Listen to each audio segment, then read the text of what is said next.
श्रीमते रामानुजाय नमः। श्रीमते निगमान्त महादेशिकाय नमः।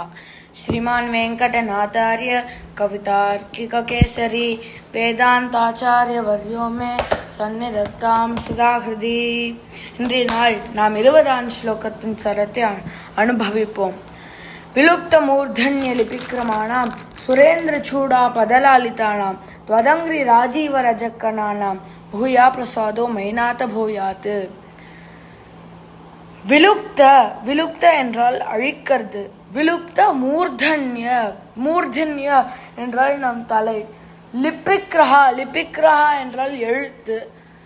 மானாம் சுரேந்திர அப்படின்னு என்றால் பிரம்மா நம்ம தலையில எழுத்து எழுதுறார். அதான் நம்மளோட டெஸ்டினி, தலையெழுத்து அப்படின்னு சொல்லுவோம்ல. விலுப்த மூர்தன்ய லிபிக்ரமானாம், அப்பேற்பட்ட தலையெழுத்தை அழிப்பாராம். யார் அழிப்பார்? ஹயக்ரீவ பகவான். எப்படி அழிப்பார்? சுரேந்திர சூடா பதலாலிதானாம்.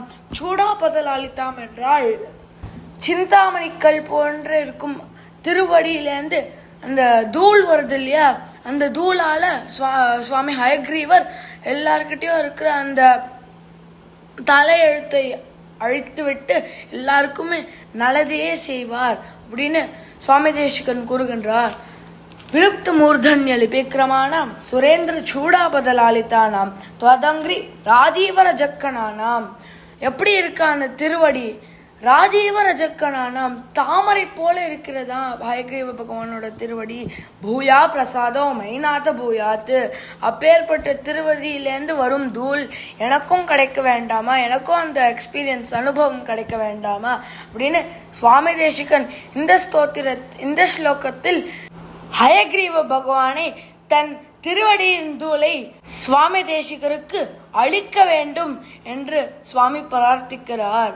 கவிதார்க்கிக சிம்மாய கல்யாண குணசாலினே ஸ்ரீமதே வெங்கடேஷாய வேதாந்த குருவே நமஹ. நமஸ்கார்.